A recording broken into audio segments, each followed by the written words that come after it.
Okay, so GamesGrabber is a games company that allows you to discover content across any gaming platform.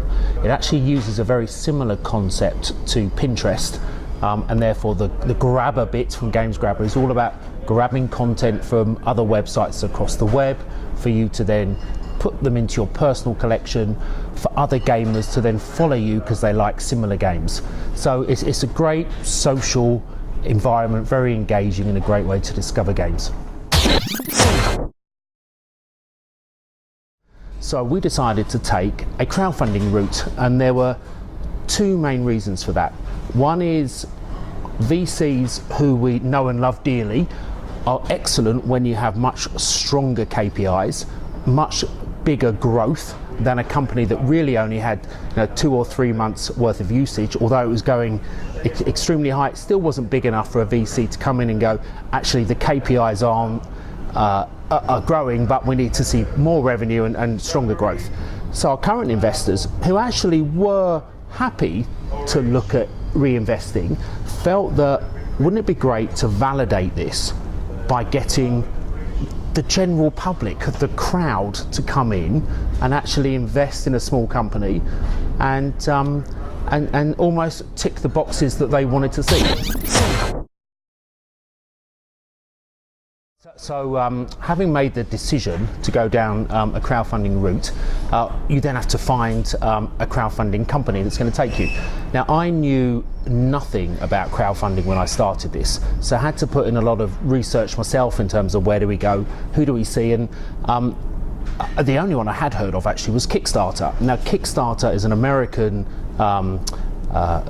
company that everyone's heard of in terms of crowdfunding, but actually Kickstarter is all about people investing money in return for a product, or getting the good up front, or getting a credit within the film.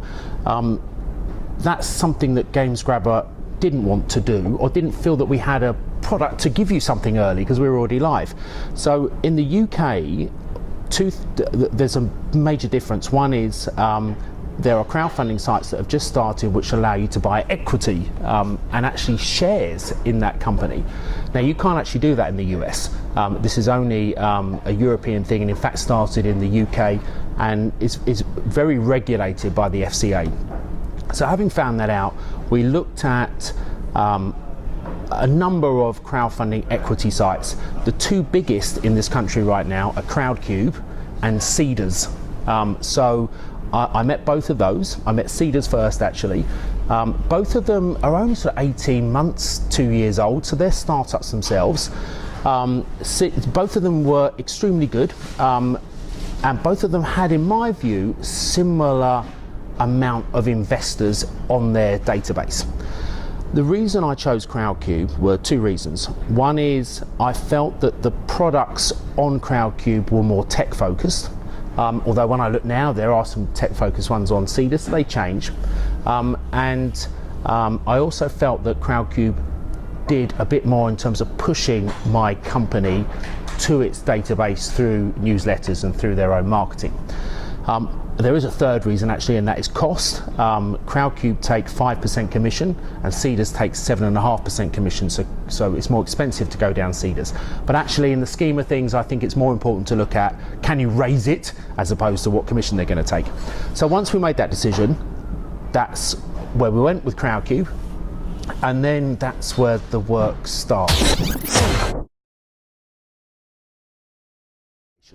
So how do you come up with a valuation for any company? Well, our valuation was based on a number of things. It was based on the fact that we had a growing user base, it was based on the fact that we had a great management team, it was based on the fact that we're in a super hot market. And the valuation we put on GamesGrabber was £2 million.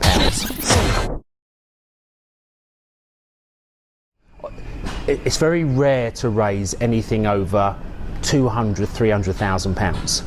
You can do it, and there's some very famous stories of people raising £1 million on Crowdcube, but it's very rare.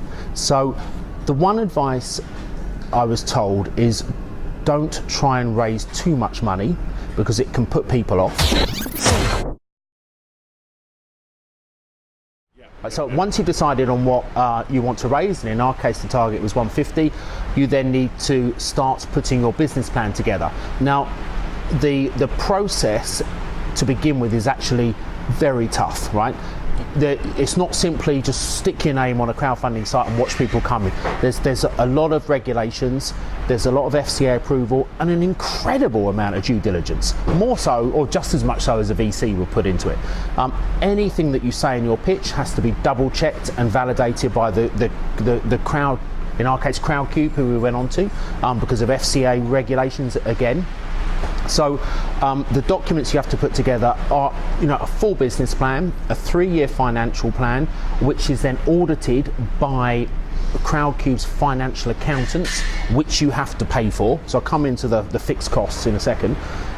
They then have to approve that, which once done, Crowdcube accepts, and there's a lot of work that goes into that.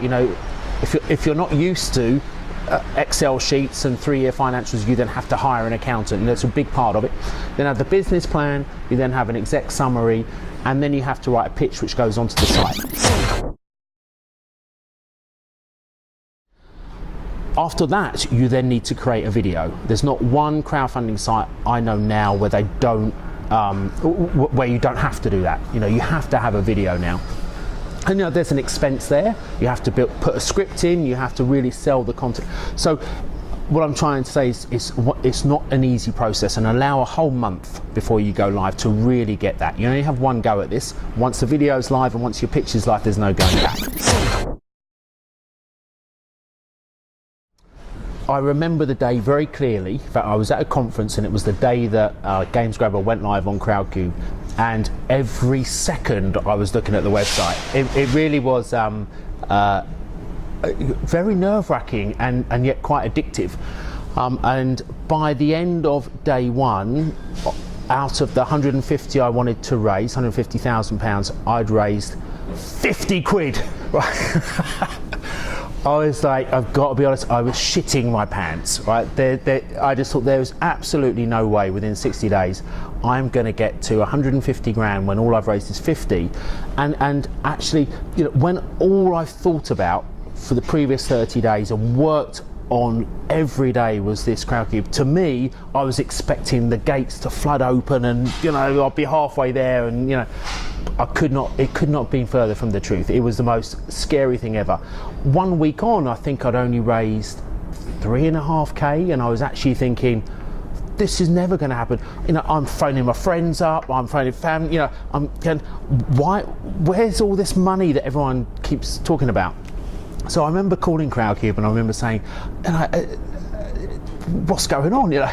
We're a week down, I've earned £3,000 in funding, I've done everything I possibly can.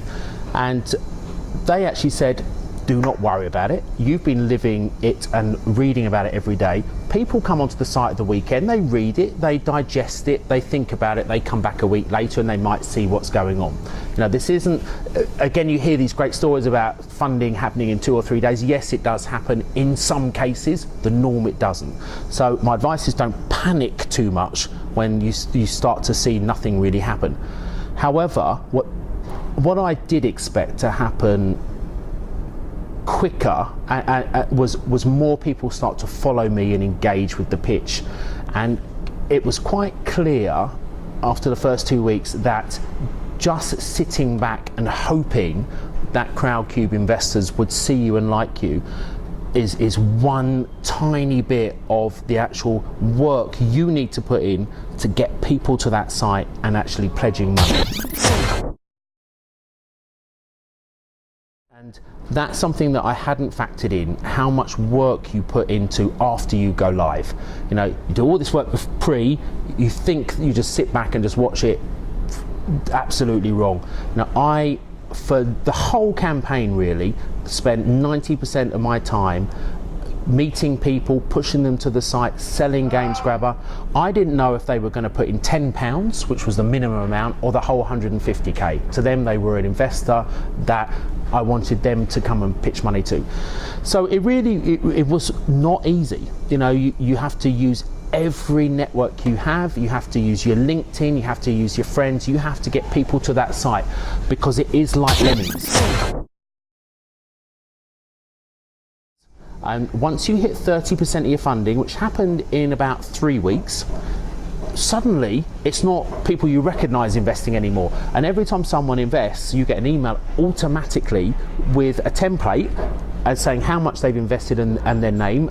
I get that, and obviously no one else gets it. And so you know, for the first couple of weeks you recognize everyone because it's your friends or people that you've seen coming towards it, and then you start to get the odd one or two which you don't recognize, and then you get to 50%, and suddenly it was quite amazing. It just started to snowball, and it was the biggest relief ever because now I understood it. You know, people take time to read, take time to digest it, also want to sit back and see if other people are starting to do it.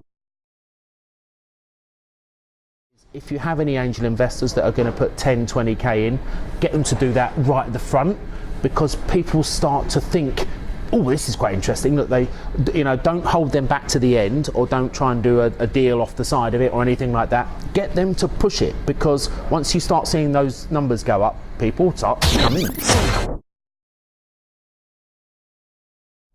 When we decided to go down the crowdfunding route, I remember having the board meeting where we decided that, and as I'd never done it before, I remember leaving going, you know what?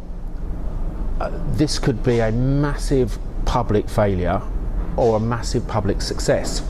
And one of the things that you have to do once you decide to go down this route is go balls out. There is no point going down a crowdfunding route unless you want to show your warts and all. If you're a bit, you know, nervous and you don't want to do it and you don't want to promote it, crowdfunding is not for you. You know, you have to go out there and just tell everybody about it. And that's why it can be such a public failure, because everybody knows you're doing it. And there's a huge risk behind that, because if it does fail, your current investors also lose faith, because they kind of went, let the crowd validate it. You know, we put some money in, yeah, we can come back in, but actually, you know, if the crowd come in and really get behind it, then you've proved that, you know, that there's a market for it. And my current investors aren't gamers, you know, so they kind of needed that validation. So although I totally believed in the product and Games Grabber, you know, is my life right now, actually it's the public that are going to use it. So there is a risk there. Fortunately, you know, we were successful, so, you know, it proved that people were prepared to invest in it, and it helped validate it to my current investors.